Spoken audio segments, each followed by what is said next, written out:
Bismillahirrahmanirrahim. Assalamualaikum warahmatullahi wabarakatuh. Yang terhormat Bapak Kepala SMA Negeri Jumapolo, Bapak Hasto Tias Harjadi SPD MPD. Yang saya hormati Bapak Ibu Guru SMA Negeri Jumapolo yang berbahagia. Alhamdulillahirabbil alamin. Puji syukur kita panjatkan pada Allah Subhanahu wa taala pada kesempatan pagi hari ini kita bisa berkumpul bersama di ruang meeting ini untuk mengikuti diseminasi aksi nyata budaya positif guru penggerak angkatan 9 SMA Negeri Jumapolo dengan CGP Hartanta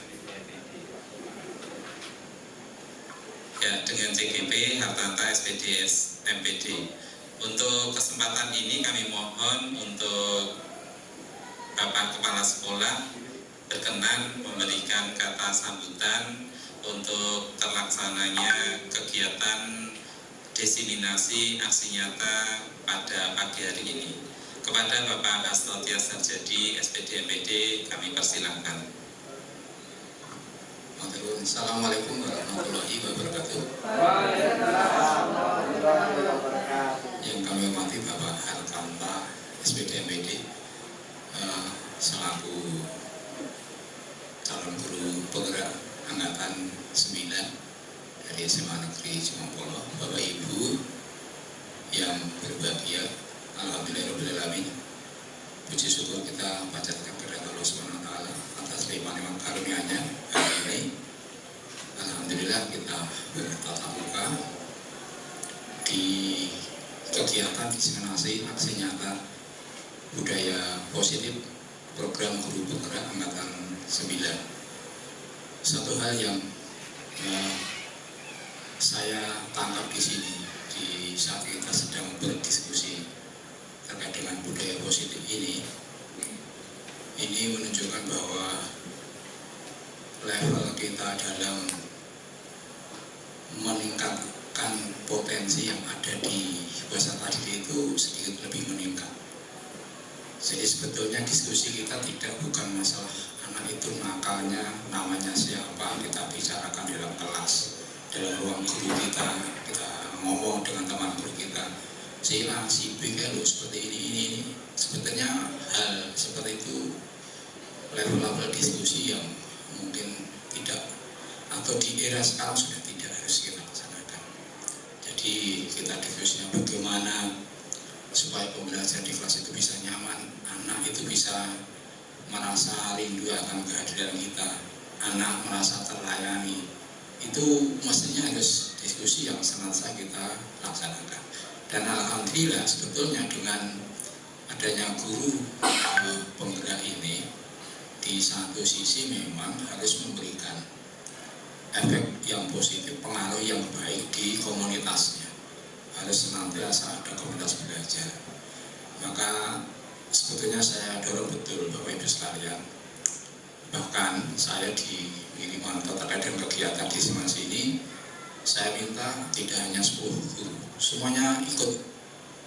Nanti jam pelajaran dipulangkan aja nggak apa-apa, setengah 1. Karena kita membicarakan nasib bangsa juga. Karena jika ini, jadi tidak hanya 10. Jadi satu memang kenapa? Saya ingin memberikan sebuah pengaruh bagi teman-teman yang lain.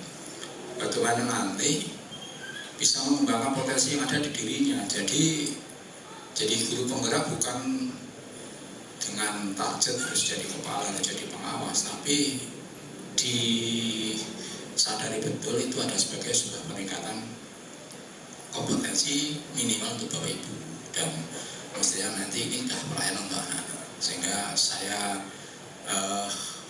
berani mengambil tindakan saat itu ada 2 guru penggerak, daripada dilaksanakan sendiri 10-10 besi sampai 35 guru kita kumpulkan dalam satu ruang. Jam setengah 1 kita mulai, siswanya dipulangkan. Rasakan tugas, mengenai tugas malah kok paduan di kelas kena urusannya, sehingga sepisan pulangkan bocah ya senang tinggal. Nanti biasanya bukan dipulangkan tapi belajar di rumah secara virtual. Nah nanti tetap masih belajar ya Pak.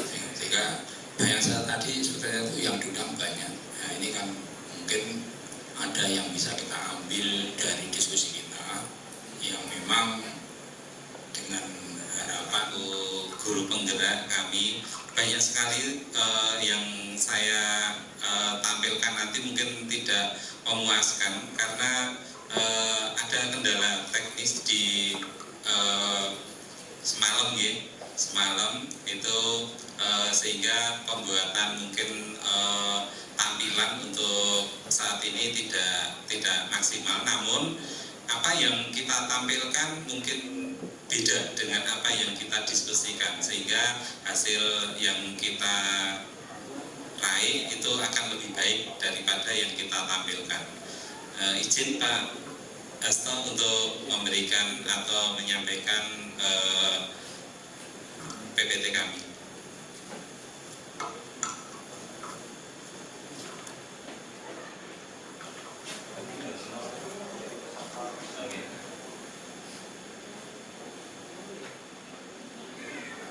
Oke.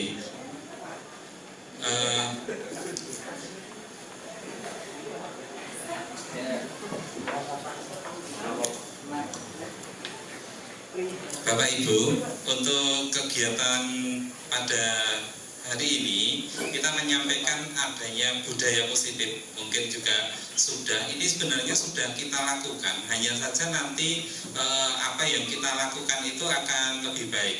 Jadi dari Pak Hasto tadi, semakin banyak guru penggerak itu semakin baik sekolahan, semakin banyak diskusi yang tidak gibah tetapi mencari solusi untuk anak didik kita, itu akan semakin baik untuk sekolah. Jadi semuanya yang tertumpu pada alur guru penggerak itu pada siswa, tujuannya pada siswa. Seperti yang sudah kita lakukan itu semuanya guru itu menghamba kepada siswanya. Nah, budaya positif itu apa? Budaya positif adalah perwujudan keyakinan universal. Jadi keyakinan secara umum dalam skala yang luas di situ. Kemudian ada nilai-nilai yang disepakati dan menjadi kebiasaan bersama yang akan dilakukan dalam jangka waktu yang panjang. Jadi kata budaya itu mestinya tidak ditumbuhkannya juga tidak sesaat, kemudian dilaksanakannya juga tidak dalam jangka waktu pendek. Penanaman budaya itu melalui norma-norma ini sangatlah panjang, sehingga dan ketika dilakukan pun juga dalam waktu yang panjang pula. Di awal kita yakin Bapak Ibu yang telah bertahun-tahun mengajar ini, Pak Toto sudah berapa tahun Pak? 25 tahun. Nah, mendampingi murid-murid tumbuh dan berkembang, menyadari bahwa budaya positif di sekolah itu sangatlah penting untuk mengembangkan anak-anak yang memiliki karakter yang kuat sesuai dengan profil Pancasila. Untuk K13 itu mungkin belum banyak kita, tetapi sudah banyak yang kita lakukan sebenarnya. Hanya munculnya itu pada kurikulum Merdeka. Nah, ini melalui profil pelajar Pancasila. Nanti kita bahas lebih lanjut. Kemudian ini menurut Ki Hajar Dewantoro, Bapak Pendidikan kita cuplikkan kata-kata beliau, yaitu kita ambil contoh pembandingannya dengan hidup tumbuh-tumbuhan seorang petani.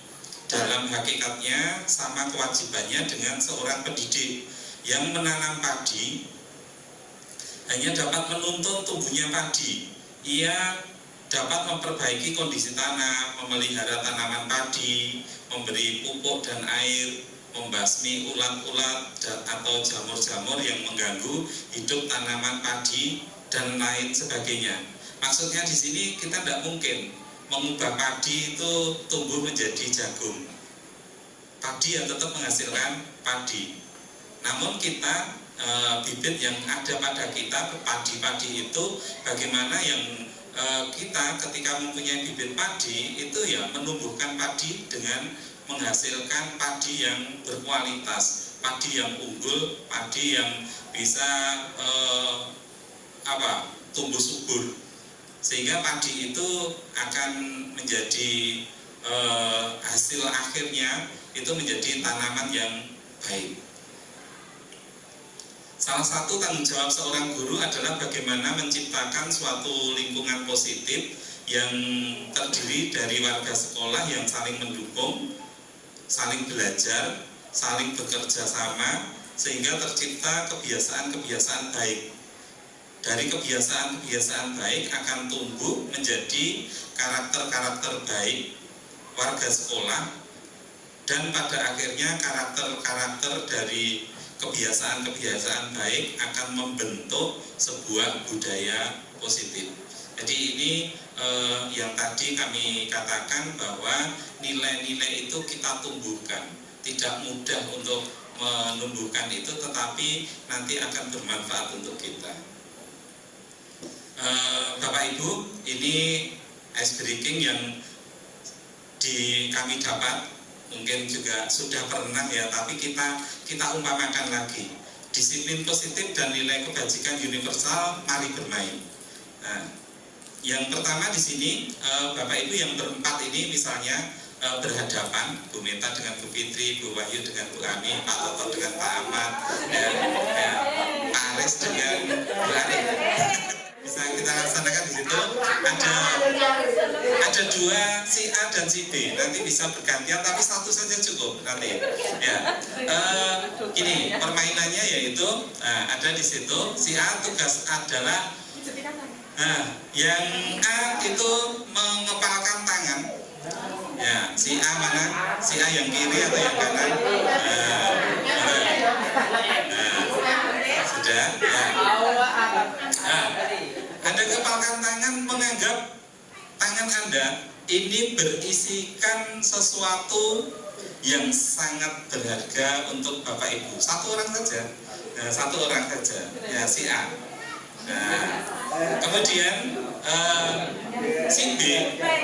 si B itu berusaha, ini rahasia masing-masing. Si B itu berusaha untuk membuka atau meminta membuka tangannya si A dengan apapun, dengan intimidasi boleh, dengan apapun boleh. Ya, seberapa di situ kemampuan si B untuk mampu membuka tangan si A. Ya, mau dilaksanakan hanya waktu 30 detik. Ya.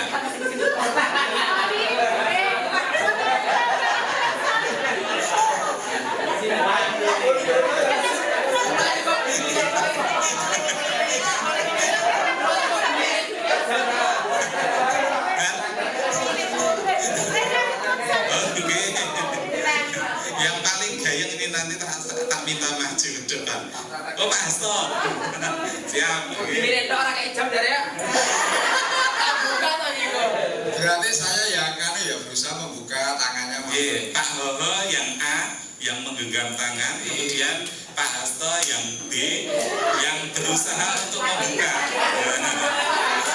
Boleh membujuk, adik mau intimidasi ya? Ya, intimidasi boleh. Selamat pagi Pak. Mas ya? Ya sudah loh. Halo. Halo. Masa halo loh. Halo.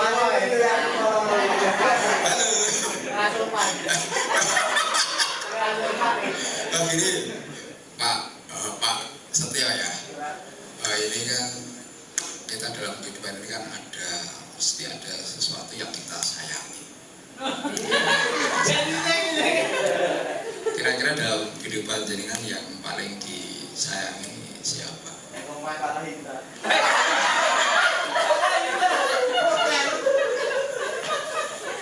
Ibu, anak, atau mungkin istri? Istri, Pak. Oh, istri. Oke. Mari kita berdoa bersama-sama. Oke. Dengan berdoa membuka supaya ya kita jadi mau didoakan orang banyak enggak? Cara doanya juga usah ayo didongane lho iki. Mosok donga ngene ya. Nah, Nah, ayo didoa dulu. Nah, kalau doa ya harus tanya terbuka.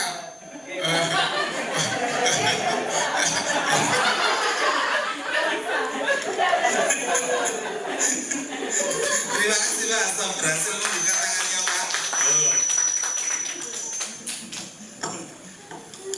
Ali kelihatannya punya ide. Ya, kita lanjutkan Bapak Ibu. Oke, terima kasih Pak Asam, luar biasa ini usaha. Jadi nilai-nilai yang kita yakini itu yang kita genggam, kita jaga untuk selanjutnya akan kita laksanakan. Nah, ini keyakinan yang ada pada diri ini yang kita jaga ini akan bermanfaat untuk apa nanti? Untuk motivasi diri. Jadi ketika melakukan sesuatu dengan keyakinan sendiri itu akan kita lebih baik daripada kita menerima perintah dari orang lain. Nah, ini nanti kita bahas atau ada dalam motivasi internal maupun motivasi eksternal. Bapak Ibu bisa mersani di situ bagaimana seorang bisa berubah dari paradigma stimulus dan respon pada pendekatan teori kontrol. Ini dikatakan oleh Stephen R. Covey dalam Principle Centered Leadership. Ada stimulus, respon, kemudian ada teori kontrol. Dalam stimulus, realitas kebutuhan kita sama. Dalam teori kontrol, realitas kebutuhan kita berbeda. Jadi satu orang dengan lainnya itu beda. Ini Bu Wahyu mungkin 1060 murid kita berkali-kali kita ungkapkan apa yang dilakukan itu pasti punya tujuan masing-masing. Jadi orang nanti kita disiplin itu karena nanti dihukum kalau tidak disiplin, kalau kita tidak disiplin tidak mendapat gaji, kalau kita tidak disiplin. Nah, ada beberapa hal yang akan kita tanggung ketika tidak melakukan disiplin. Apakah itu disiplin yang benar Bapak Ibu? Nah, menurut Ki Hajar Dewantoro menyatakan bahwa untuk mencapai kemerdekaan atau dalam konteks pendidikan kita saat ini, untuk menciptakan murid yang merdeka, syarat utamanya adalah harus ada disiplin yang kuat. Merdeka itu bebas dari penjajah. Berarti yang kami terima merdeka itu adalah lepas dari tekanan-tekanan dari pihak luar. Sehingga merdeka di sini kita melakukan sesuatu itu lebih banyak dari motivasi dalam diri kita sendiri. Disiplin yang dimaksud adalah disiplin diri yang memiliki motivasi internal. Jika kita tidak memiliki motivasi internal, maka kita akan dihukum. Nah, itu. Sebagai pendidik, tujuan kita adalah menciptakan anak-anak yang memiliki disiplin diri sehingga mereka bisa berperilaku dengan mengacu pada nilai-nilai kebajikan universal dan memiliki motivasi intrinsik. Sudah kita tadi penanaman keyakinan dari nilai-nilai kebajikan adalah sifat positif manusia yang merupakan tujuan mulia, yang ingin dicapai setiap individu. Diane Kosen mengemukakan bahwa dalam mengaitkan nilai-nilai kebajikan yang diyakini seseorang, maka motivasi intrinsiklah yang akan terbangun sehingga menggerakkan motivasi dari dalam untuk dapat mencapai tujuan mulia yang diinginkan. Ya, ini kami sampaikan tidak semua Bapak Ibu, ada nilai-nilai kebajikan. Satu, nilai dari profil pelajar Pancasila, ada 6 di situ. Nilai beriman, bertakwa kepada Tuhan Yang Maha Esa dan berakhlak mulia, mandiri, bernalar kritis, berkebinekaan global, bergotong royong, dan kreatif. Ini yang kita kemarin diskusikan untuk menentukan visi misi sekolah juga terkait dengan profil pelajar Pancasila. Kemudian yang kedua, ini nilai kebajikan dari Ibu Primary Years Program PYP. Nilai kebajikan yang ada atau yang disampaikan di situ ada 12. ada toleransi, rasa hormat, integritas, mandiri, menghargai, antusias, empati, berkeingintahuan, kreativitas, kerjasama, percaya diri, komitmen. Ya, ini menjadi nilai-nilai kebajikan yang ada, yang positif, yang perlu kita kembangkan. Kemudian ada di sini teori motivasi, hukuman dan penghargaan serta restitusi. Bapak Ibu, mengapa kita melakukan segala sesuatu atau apa yang kenapa kita melakukan suatu hal? Apakah kita melakukan sesuatu itu karena adanya dorongan dari lingkungan atau adanya dorongan dari orang lain? Nah, di sini kita sampaikan Diana Gosen dalam bukunya Restructuring School Discipline menyatakan ada 3 motivasi perilaku manusia. Perilaku yang pertama yaitu untuk menghindari ketidaknyamanan atau hukuman. Jadi yang disampaikan yang pertama tadi, orang itu disiplin, orang bangun kesiangan nanti dihukum. Kalau sesuatu hal yang kita lakukan itu hanya untuk menghindari hukuman. Jadi ini nanti intrinsik atau ekstrinsik Bapak Ibu. Motivasi dari dalam atau dari luar? Dari luar. Kemudian yang kedua ada kita melakukan sesuatu itu untuk mendapatkan imbalan atau untuk mendapatkan penghargaan dari orang lain. Ini motivasi intrinsik atau motivasi ekstrinsik dari luar. Nah, Bapak Ibu, ini kita ada peringatan, hati-hati dengan memberi hadiah. Kita tampilkan kalau di pas pengajian itu loh Bu Aminatun, itu kita memberi hadiah, kita memberi door prize atau memberi door prize. Siapa yang maju dapat door prize. Nah, itu ternyata majunya itu asal-asalan. Kenapa? Karena di situ hanya untuk mengejar hadiahnya. Tapi tujuan utama dia menjawab pertanyaan atau apa itu kadang terabaikan. Jadi di situ ketepatan hasil terkurangi karena apa? Karena adanya hadiah. Kemudian hadiah itu juga bisa menyakitkan. Kenapa? Karena dulu ada Bapak Ibu wali murid itu menanyakan kok tidak di ranking. Bagi mereka yang ranking 1, 2, 3 mungkin bisa berbangga. Tetapi untuk yang ranking 36 itu mungkin menyakitkan. Karena juga bisa merasa terbuli. Karena di situ diumumkan, oh ini apalagi diumumkan semuanya dari 1 sampai 36. Nah itu nanti apa dampaknya? Nah ternyata di sini penghargaan pun bisa memberikan dampak yang tidak baik untuk siswa ataupun untuk orang tua. Kemudian yang ketiga, kita melakukan sesuatu untuk menjadi orang yang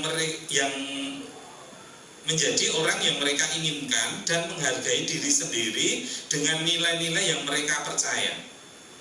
Jadi keyakinan pada dirinya, keyakinan pada diri mereka itu yang diyakini, kemudian melaksanakan kegiatan, melakukan sesuatu berdasarkan keyakinan yang dia miliki untuk mencapai keinginan yang dia tujuan yang dia inginkan.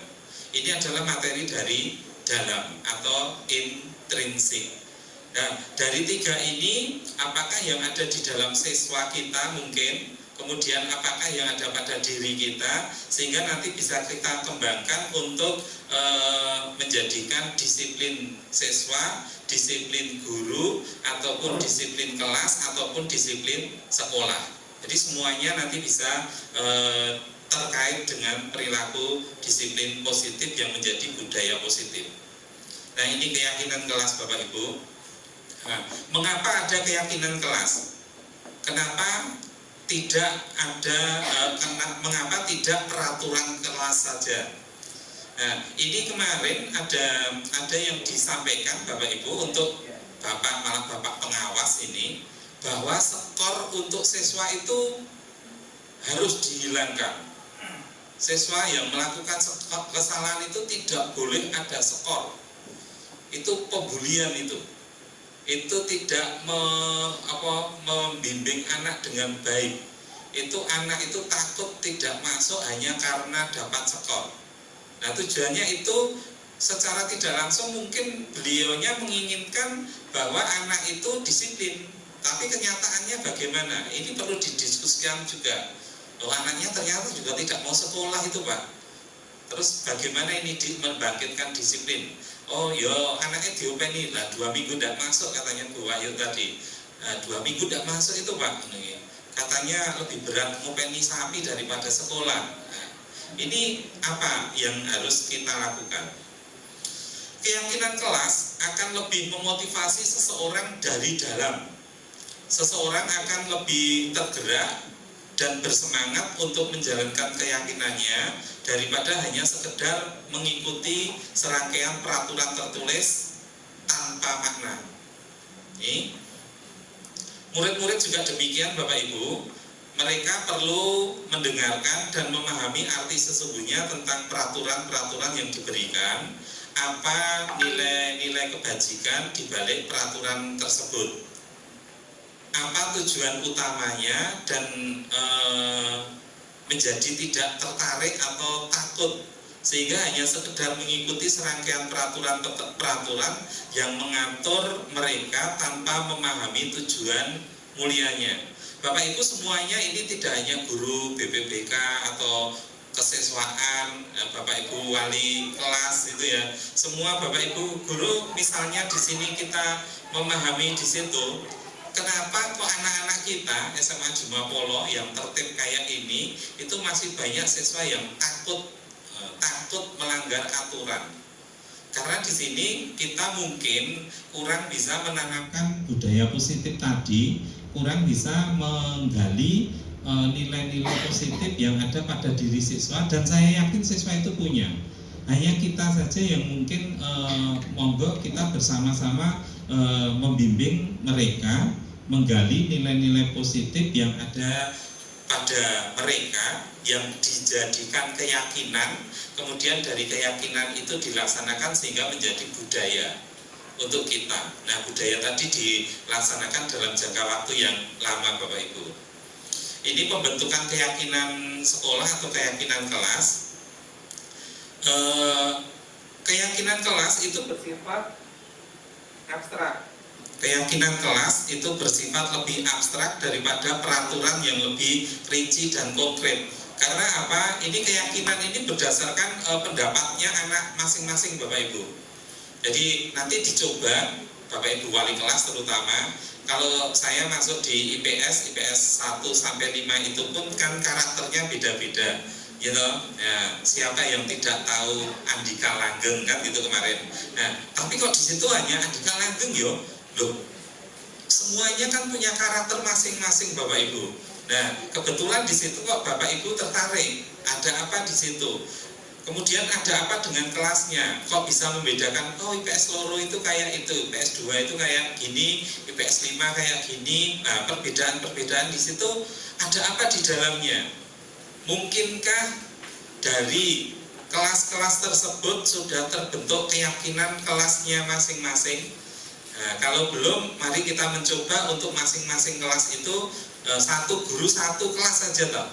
Nah, kita 30 kelas itu sudah wali kelasnya cukup memberikan keyakinan itu, insya Allah nanti akan terbentuk, tertanam budaya.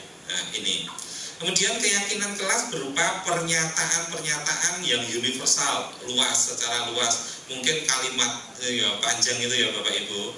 Kemudian pernyataan keyakinan kelas senantiasa dibuat dalam bentuk positif, jadi tidak boleh kan gitu. Jadi misalnya tidak boleh memanjat pohon terlalu tinggi, nah, itu tidak boleh. Kata tidak boleh itu diganti apa Pak Kris kalau kayak itu? Sebaiknya tidak memanjat pohon. Nah, sebaiknya tidak bermain dengan memanjat pohon yang tinggi gitu ya. Nah, yang selanjutnya keyakinan kelas itu hendaknya tidak terlalu banyak.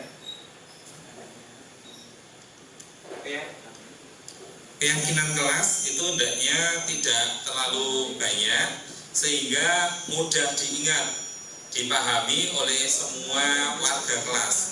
Keyakinan kelas sebaiknya sesuatu yang dapat diterapkan di lingkungan tersebut. Jadi Bapak Ibu nanti siswa itu nanti kita masukkan ke prosedur aja nih. Kita masukkan ke prosedur. Ini beberapa hal yang kaitannya dengan keyakinannya saja. Semua warga kelas hendaknya ikut berkontribusi dalam pembuatan keyakinan kelas lewat kegiatan curah pendapat. Jadi ini mungkin dibantu oleh Bapak Ibu wali kelas sebagai pembimbing untuk bersama-sama melaksanakan pembentukan keyakinan kelas tersebut. Nah, Bapak Ibu, ini yang saya katakan tadi prosedur pembentukan keyakinan kelas. Ini kalau SMA ini beda dengan SD atau yang TK nih, kita sudah anggap dewasa anak-anak itu, sehingga keyakinan kelasnya itu lebih mengarah pada kedewasaan mereka untuk lebih mudah melaksanakan. Yang pertama, mempersilahkan murid untuk bercurah pendapat tentang peraturan yang perlu disepakati di sekolah atau di kelas. Yang kedua, mencatat semua masukan-masukan pada murid. Kemudian yang ketiga, menyusun keyakinan kelas. Jadi bisa ditulis tiap kelompok itu, misalnya 4 kelompok. Kalau yang saya lakukan kemarin itu 4 kelompok, 4 orang membentuk satu kelompok. Kemudian dari satu kelompok itu menulis tidak terlalu banyak, 4 atau 5 keyakinan saja. Kemudian dari 4-5 itu tidak ditempel tapi dibacakan bergantian. Ternyata dari keyakinan-keyakinan itu yang ditulis itu ada kesamaan. Dari yang kelompok satu, kelompok lain itu ada kesamaan. Nah, kesamaan-kesamaan ini berarti kan keyakinan mereka itu hampir sama. Keyakinan ini kita catat, kemudian keyakinan sekolah selanjutnya bisa dilekatkan di dinding kelas, di tempat yang mudah dilihat semua warga kelas. Jadi ada yang aneh juga, kadang ada tulisan tidak boleh telat membayar kas gitu. Tapi kalau itu jadi keyakinan dan aturan di nilai positif di situ, ada manfaat tujuan mereka, ya tidak masalah. Ini. Kemudian tidak boleh berkata kasar. Ada istilah baru ya Pak Iwan, apa tosik atau apa itu? Apa Mbak Wayu? Nah, itu saya tahu dari munculnya dari anak itu malah. Tidak boleh ada tosik. Nah, terus ada kelas lain tidak boleh berkata kasar, tidak boleh membuli. Nah, itu ya. Kemudian melaksanakan kegiatan piket. Nah, nanti dari kata-kata yang universal itu kita buat satu kata keyakinan, misalnya kebersihan, keamanan, ketertiban, kemudian apalagi yang menjadi keyakinan itu kita tempel di samping pintu sehingga ketika keluar itu setiap anak bisa melihatnya. Kalau di belakang kan mungkin yang depan hanya duduk di depan tanpa di belakang, tapi kalau di pintu itu setiap anak yang melewati pintu itu teringat, oh gotong royong, oh kerjasama, oh menjaga kebersihan, kan itu. Nah, ini yang kita lihat. Nah, ini contoh keyakinan Bapak Ibu, keyakinan kelas 1, setiap anggota kelas perlu belajar, perlu senang melakukan tugas, mengerjakan tugas, saling menghargai, perlu merasa aman. Perlu merasa aman itu ya nanti kan kaitannya dari kelas-kelas itu tidak ada yang mengambil barang orang lain tanpa nembung, tanpa izin. Nah, nembung ya, contoh itu. Oke, dari keyakinan kelas kita lanjutkan Bapak Ibu, ada 5 kebutuhan dasar manusia ini dalam kelas. Kita mungkin sama di situ, yaitu ada bertahan hidup, kemudian ada kasih sayang, rasa diterima, kebebasan, kesenangan, dan penguasaan. Ini kebutuhan dasar yang dibutuhkan oleh siswa.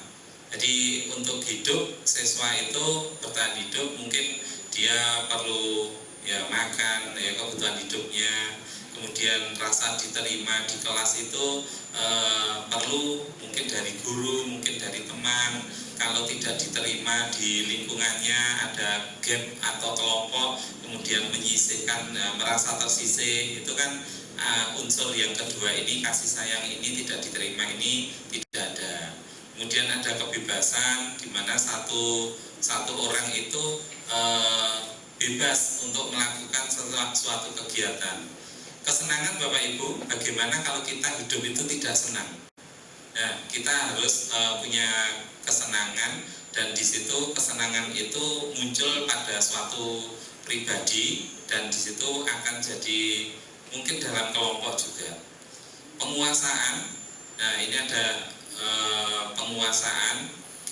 Kadang-kadang kita itu atau siswa itu ingin dianggap menang, ingin dianggap bisa memimpin, kemudian menguasai kelasnya. Nah, itu kayak misalnya Pak Iwan itu misalnya di kelas itu ada dapat 3 ragu toh. Nah, itu kan salah satu kekuasaan. Nah, dia ingin menampilkan kekuasaannya itu juga ada.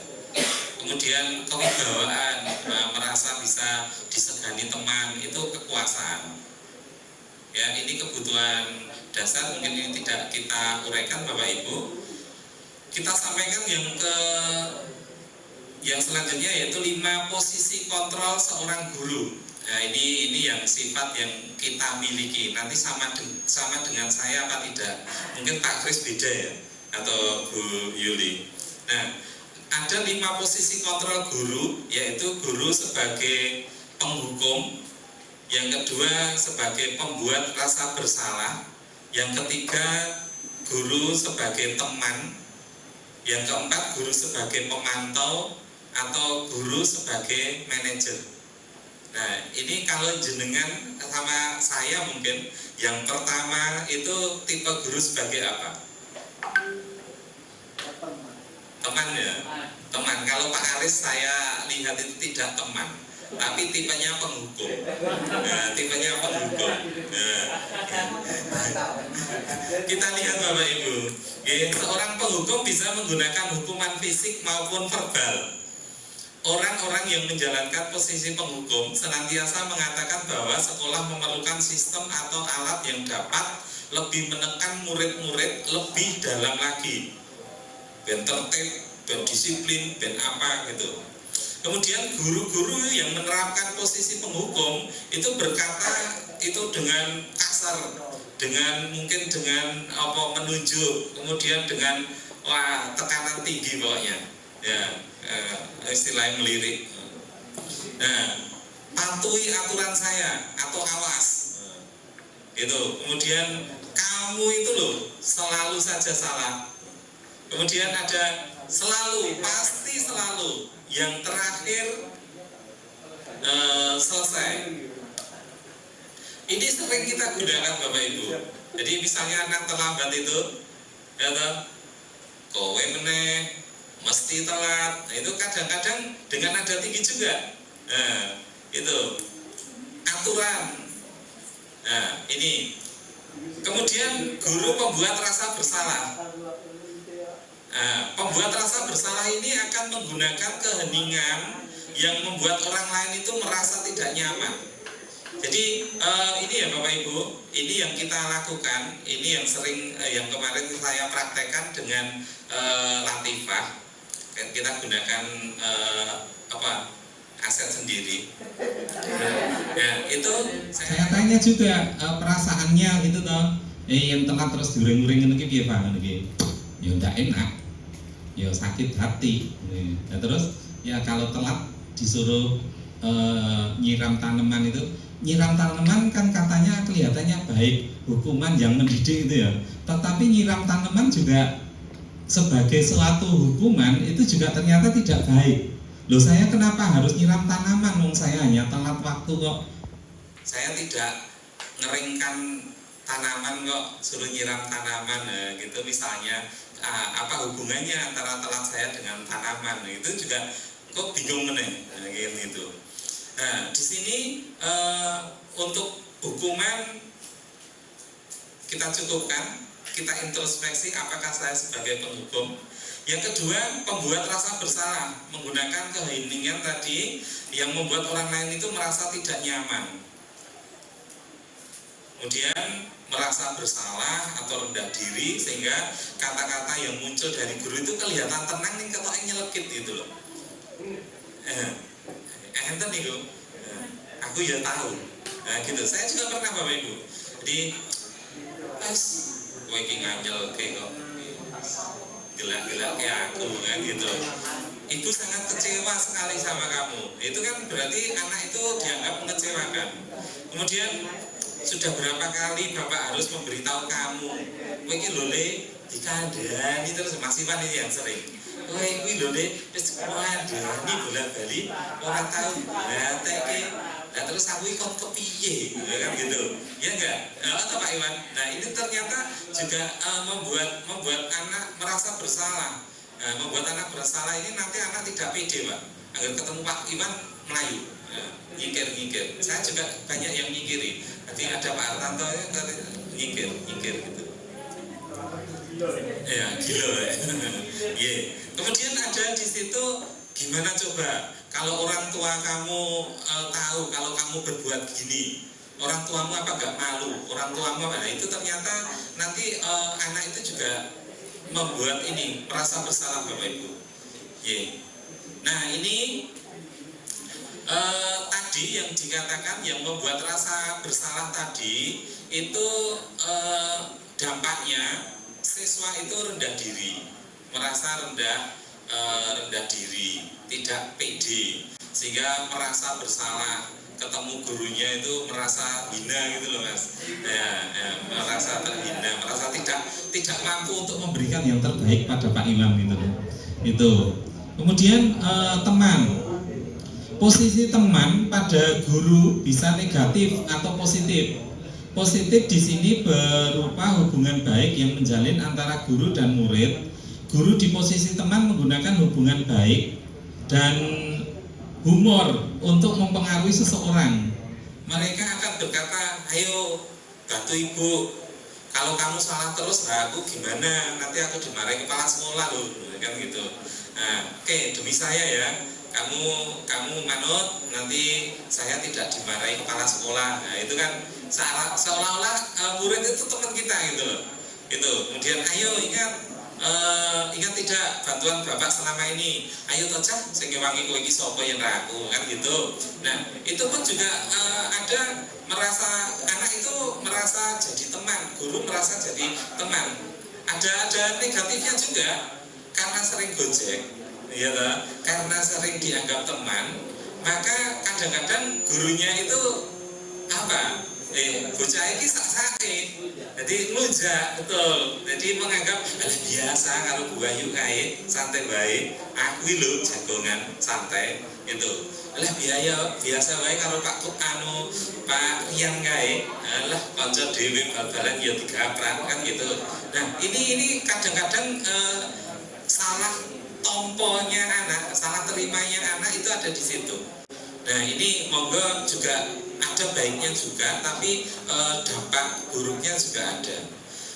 Itu kata-kata terakhir, ya sudah kali ini tidak apa-apa, nanti ibu atau bapak bantu, lain kali jangan ya. Nah, itu kata-kata teman.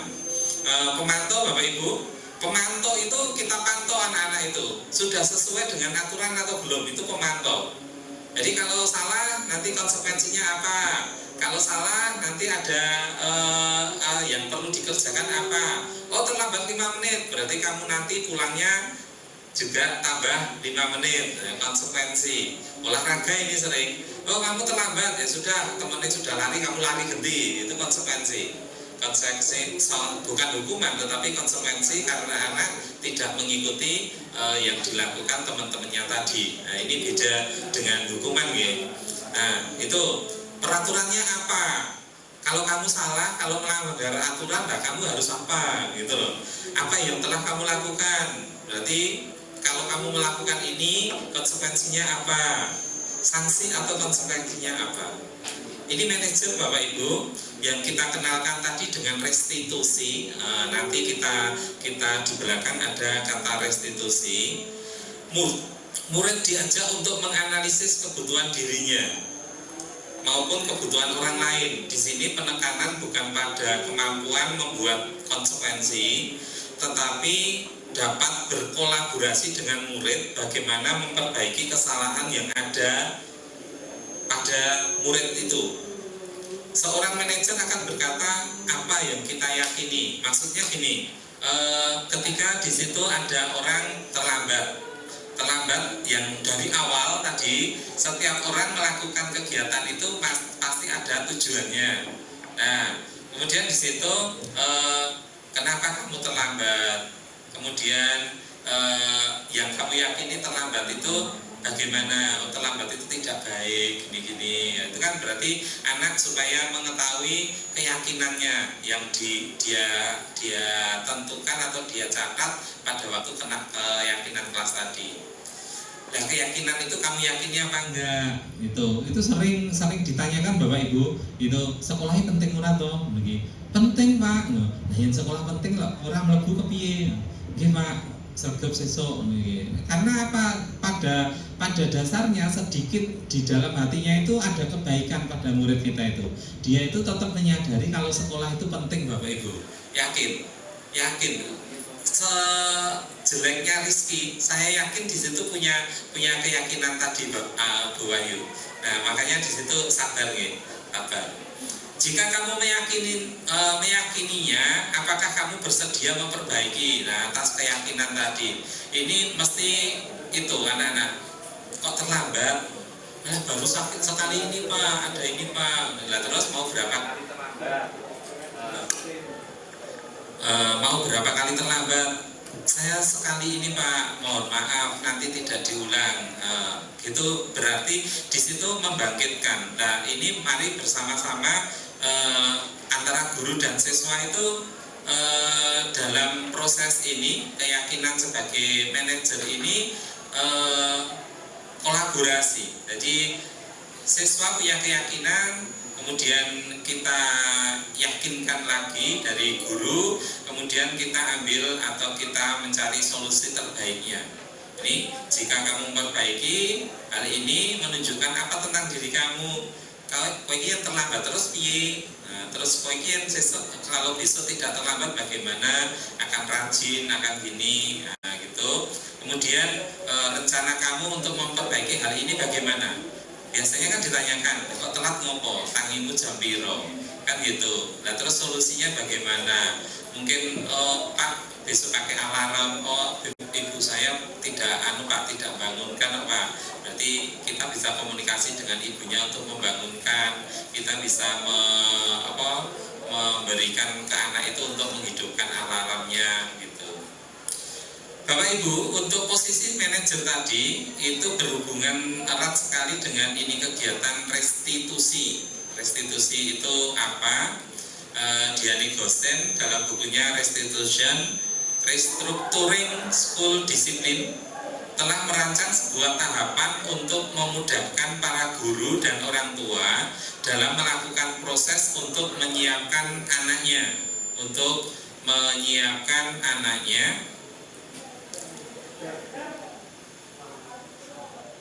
merancang sebuah tahapan untuk memudahkan para guru dan orang tua dalam melakukan proses untuk menyiapkan anaknya untuk melakukan restitusi.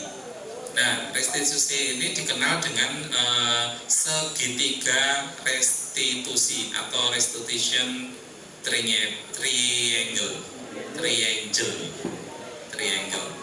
Nah, ini gambar segitiganya Bapak Ibu. Ini sangat baik dan saya ngajak BP yang banyak mestinya itu karena banyak sekali kegiatan kesiswaan ya Bapak Ibu. Saya kesiswaan, kemudian wali kelas mungkin itu berkaitan dengan ini, banyak berkaitan dengan ini. Walaupun Bapak Ibu guru yang lain itu di dalam kelas juga mengalami kegiatan itu, tetapi kelihatannya kok masalah itu banyak yang ada di guru BPBK, banyak di guru wali kelas. Nah, kita ketika terjadi permasalahan di situ, yang pertama kita lakukan yaitu menstabilkan identitas. Jadi anak dibuat stabil dulu. Ini ilmu BP mesti jalan ini. Stabil dulu. Ketika anak sudah stabil, kemudian kita validasi tindakan yang salah.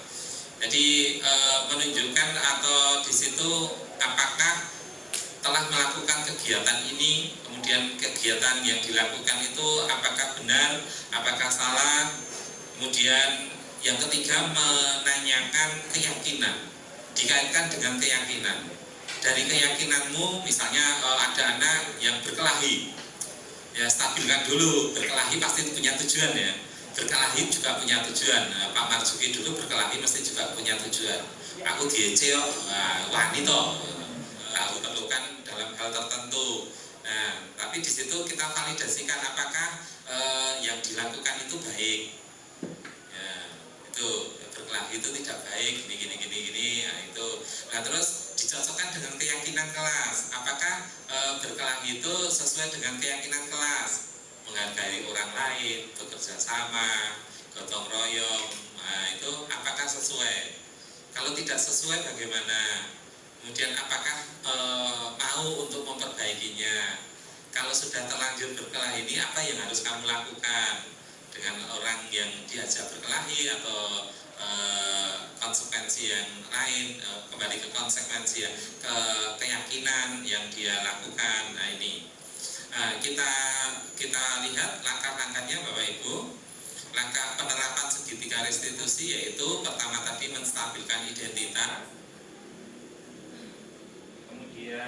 Kemudian yang kedua, validasi tindakan yang salah, kemudian menanyakan keyakinan.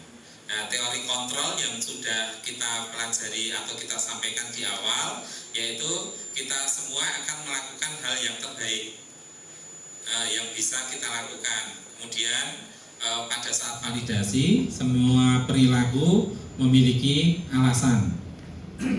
Jadi semua perilaku memiliki alasan. Tadi berkelahi pun memiliki alasan.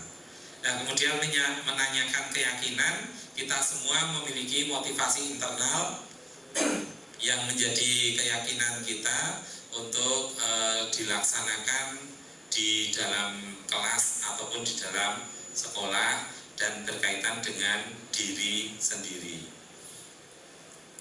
Bapak Ibu, dalam sisi satu tadi untuk menstabilkan identitas, kita bisa lihat di sini kalau kita ingin murid kita itu menjadi reflektif, rileks, maka kita harus meyakinkan si anak dengan cara mengatakan kalimat ini. Mungkin kalimatnya beda dengan Bapak Ibu atau yang kita sampaikan. Berbuat salah itu tidak apa-apa, terlambat itu juga wajar, kan itu. Saya dulu juga pernah terlambat. Saya dulu juga punya masalah dengan teman, misalnya itu. Saya juga pernah melakukan kesalahan. Kita bisa menyelesaikan ini. Nah, ini kata-kata yang lembut, yang reflektif, yang membuat siswa itu rileks. Kemudian yang kedua, kan terdengar asing buat Bapak Ibu guru, namun bila dikatakan dengan nada tanpa menghakimi akan memvalidasi kebutuhan mereka. Contohnya misalnya di situ, misalnya tadi Pak Marzuki gelut ya, wah padahal kamu bisa melakukan yang lebih buruk ya, lateni sisan ya, kan gitu. Nah, kenapa kok tidak dilanjutkan? Kenapa kok berkelahinya hanya sebentar, kan gitu. Nah, kamu pasti punya alasan ya untuk mengapa melakukan hal itu. Kemudian kamu patut bangga pada dirimu sendiri karena kamu telah melindungi sesuatu yang penting bagimu. Nah, mungkin tadi merasa dihina atau orang tua kita disebut atau dijelekan atau apa, itu punya alasan tadi. Nah, kita validasi tindakan itu. Kamu boleh mempertahankan sikap itu, tapi kamu harus menambahkan sikap yang baru. Lah, sikap apa itu? Sisi tiga, Bapak Ibu, menanyakan keyakinan. Ketika identitas itu sukses, identitas sukses telah tercapai, langkah satu, kemudian tingkah laku yang salah itu juga sudah divalidasi. Langkah dua tadi, tingkah laku yang salah sudah ditemukan, maka anak akan siap untuk dihubungkan dengan nilai-nilai yang dia percaya, dan berpindah menjadi orang yang dia inginkan. Gelut asine apik ora to? Nggih mboten Pak. Lah kayak itu berarti sudah ada keyakinan di siswa itu. Nah, dari pertanyaan-pertanyaan di bawah ini mungkin menghubungkan keyakinan anak dengan keyakinan kelas atau keluarga. Apa yang kita percaya sebagai kelas? Nah, gelut ki apik apa ora? Terus di keluarga, kalau kita sebagai anak yang senang berkelahi, itu baik atau tidak? Nah, berarti di situ keyakinan kelasnya adalah tidak berkelahi, tidak baik, harus rukun, harus menjaga orang lain, harus menghormati orang lain.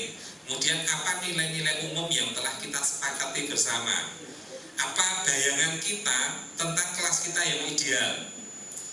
Piye aja kelasnya yang gelap terus mungkin piye yo niki. Nggih mboten apik misalnya. Lah itu sudah anak itu sudah memimpikan kelas ideal. Ya mestinya kelas itu ya tentram Pak, aman, tertib, rukun kan gitu. Nah, kamu mau jadi orang yang seperti apa? Itu pertanyaan terakhir yang meyakinkan anak kamu menjadi yang seperti apa. Jika kamu tidak berkelahi, kamu menjadi orang yang baik, itu apa? Kamu senang apa tidak? Kan gitu. Nah ini Bapak Ibu, segitiga restitusi yang kita lakukan, tahap-tahap segitiga restitusi yang kita lakukan ketika kita posisi kontrol kita itu sebagai seorang manajer. Ya, namun diakui ini saya juga pas menjawab pertanyaan itu ya, tipe penghukum itu sering kita lakukan, pelanggaran tugas, ya hukumannya apa gitu. Ya, yang terakhir Bapak Ibu, untuk penutup demikianlah penjelasan mengenai restitusi, segitiga restitusi sebagai upaya-upaya yang dapat dilakukan dalam membangun budaya positif di sekolah. Tentunya untuk mewujudkan hal ini membutuhkan proses yang tidak bisa dilakukan dalam waktu singkat. Selain itu, proses ini juga membutuhkan keterlibatan semua pemangku kepentingan di sekolah, komite, kepala sekolah, wakil kepala sekolah, kemudian Bapak Ibu guru, siswa, penjaga, keamanan, semuanya ini dilibatkan. Untuk apa? Untuk menciptakan budaya positif yang ada di sekolah kita. Ini Bapak Ibu yang kami sampaikan. Terima kasih untuk mendengarkan apa yang kami sampaikan, dan kami minta saran dari Bapak Ibu guru tentang budaya positif yang bisa kita kembangkan atau kita laksanakan di sekolah. Monggo kami minta untuk Bapak Ibu guru memberikan masukan atau saran. Dari BPBK atau dari guru PKN mungkin yang bisa memberikan ini.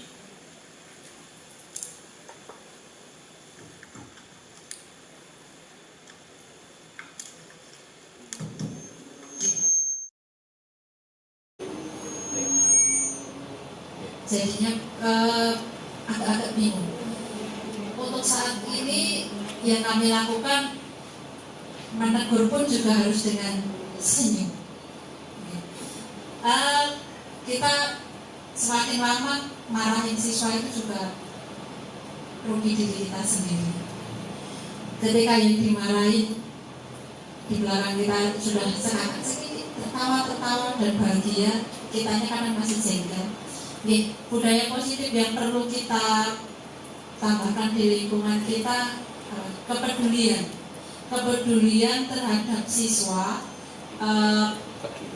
Kepedulian terhadap siswa lebih ditingkatkan lagi, dan tidak hanya guru BK.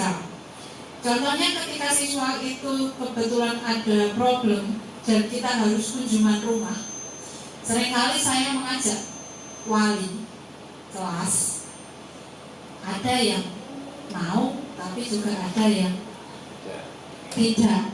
Nah, ini perlunya kesadaran kita semua bahwa problem siswa itu tidak hanya diselesaikan oleh guru BK, tapi juga wali kelas dimohon untuk membantu, karena wali kelas itu kan orang tuanya di sini.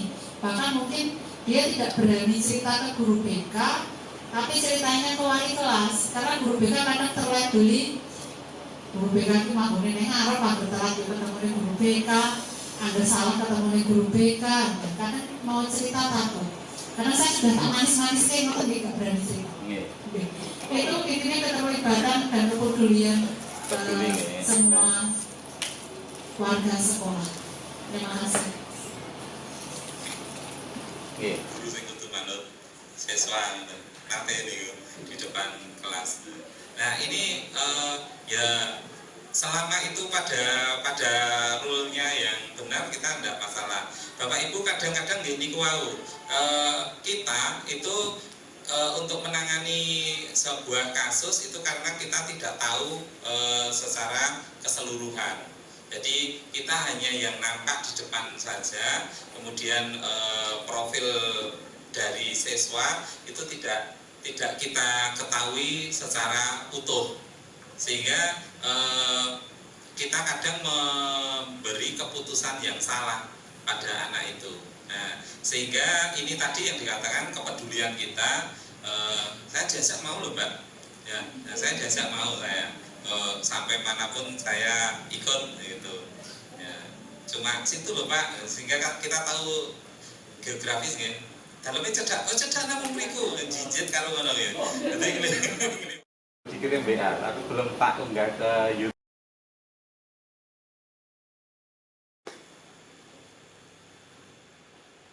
Perkenalkan, nama saya Artanta, TGP Angkatan 9 dari SMA Negeri Sumapolo, Kabupaten Karanganyar. Saat ini saya akan melakukan praktek restitusi dengan dua posisi. Yang pertama, posisi sebagai penghukum. Mari kita saksikan video yang pertama ini.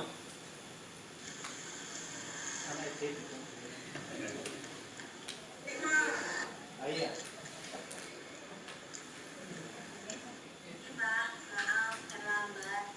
Sudah takut dulu. Kamu terlambat, jam 7.15. Kamu terlambat lagi. Kamu siram tanaman sana, semuanya. Siram tanaman. Kamu bantah. Kamu sudah salah. Bantah lagi. Sering nggak tuh kayak itu? Laksanakan. Jadi sudah nyiram tanaman ada yang protes juga loh Bu. Iya. Kenapa harus nyiram tanaman atau Bu? Dalam video tadi kita memperhatikan bahwa siswa yang terlambat itu sangat kesal, tidak senang ketika guru melakukan posisi penghukum. Nah, mari kita perhatikan video yang kedua ketika guru menerapkan segitiga restitusi untuk menangani anak yang terlambat. Ini penerapan segitiga restitusi. Ya, kita panggil, kemudian kita tenangkan. Pak. Siang, Pak. Apa kabar kamu hari ini? Bapak dengar hari ini kamu terlambat pagi ya? Iya, Pak. Hari ini saya terlambat. Maaf, Pak. Bapak dulu juga pernah terlambat karena mengantar adik ke sekolah. Kalau kamu, kenapa terlambat? Saya terlambat karena bangun persidangan. Semalam belajar sampai larut malam.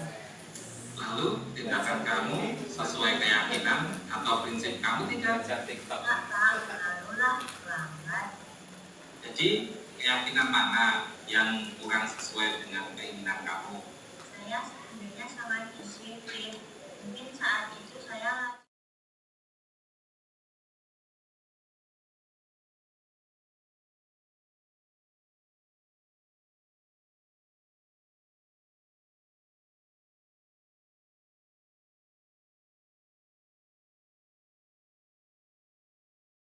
Saat sedang malas bukan?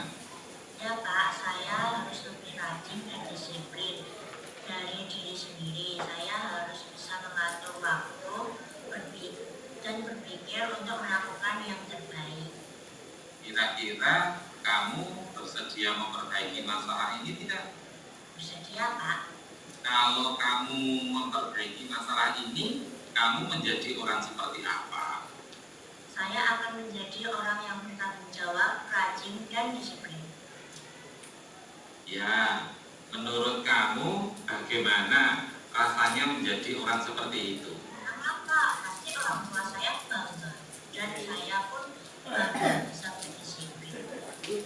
Baiklah, kalau begitu, yuk kita pikirkan bagaimana memperbaiki masalah ini. Oke Pak, terima kasih.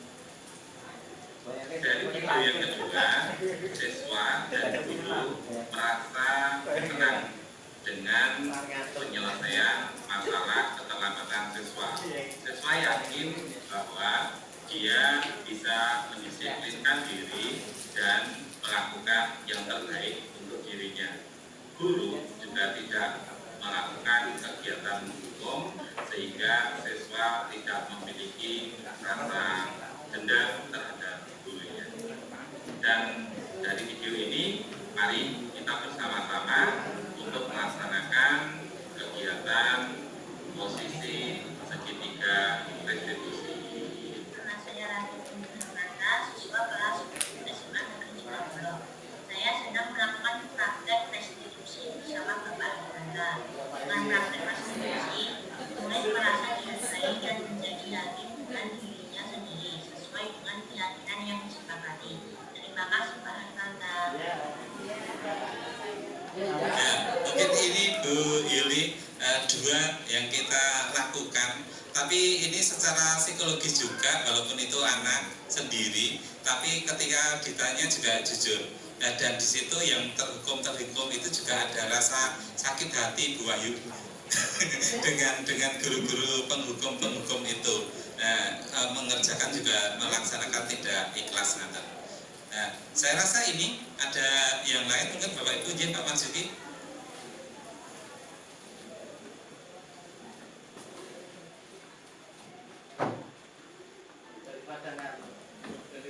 Ya.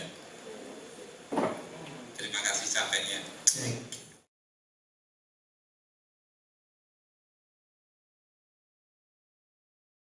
Sebenarnya ini bagus sekali Pak. Nah ini hanya masukan saja. Ya, nanti semoga bisa disampaikan ke pihak sekolah gitu ya. Nah kita paham ya sebagai guru ya. Guru itu ya gimana ya, dulu ketika sekolah, ketika kuliah itu tidak ada namanya mata kuliah budaya positif. Nah ternyata pada akhir-akhir ini paradigmanya sudah berbeda ya, sudah berbeda. Dulu dengan sekarang berbeda. Kalau dulu menghukum gebuk ya gebuk tenang, jengget kupingnya ya tenang gitu. Karena saya pernah mengalaminya.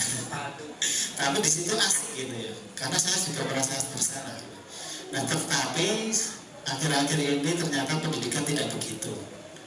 Nah yang jadi masukan kepada ini terutama pihak sekolah ya, terutama ya, mohon nanti untuk diseminasi atau seminar semacam ini diperbanyak ya, karena kita sendiri kadang tidak tahu ya, tidak tahu model paradigma yang sekarang, budaya positif itu yang bagaimana. Ternyata kita melakukan, ternyata itu belum mencerminkan budaya positif. Nah nanti ya paling enggak sebulan sekali atau setahun 12 kali nggak apa-apa. Nggak ada workshop atau seminar. Terima kasih. Nanti kita sampaikan untuk di kurikulum juga banyak ya Pak Kris ya, untuk sosialisasi itu.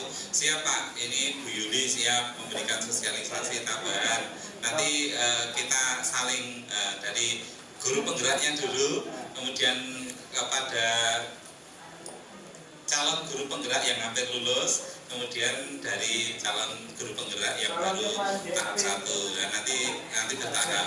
Ya nanti Bu Ari, Ketua MGMP Ekonomi, itu juga bisa memberikan tambahan.